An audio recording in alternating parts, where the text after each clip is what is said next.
தம்பி இங்கெல்லாம் செவந்திருக்கு. வீட்டுக்குள்ள வந்துச்சுல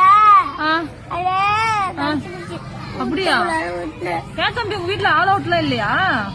ஆள் இருக்கிறாங்க, ஆனா அது கடிச்சா பிடிச்ச இல்ல. இல்ல தம்பி, ஆள் இல்ல, ஆல் அவுட்லாம் இல்லையா? இருக்கிறாங்களே. ஆல் அவுட்ரா? ஆளா? ஆல் அவுட் ஆளவுடா? இல்ல, ஆல் அவுட் இல்ல உங்க வீட்டுல.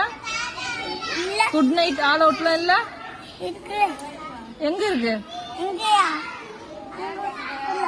மரத்த கீழே இருக்குல்ல, அது கீழே மரம் இருக்கு. இல்ல தம்பி, ஆல் அவுட் இல்ல, கொசு வருது. ஆல் அவுட்னா கொசு வருது. அப்புறம் அடிக்க வேண்டியது தானே? இல்லையா? இல்ல, அது என்ன நசுங்கினும்.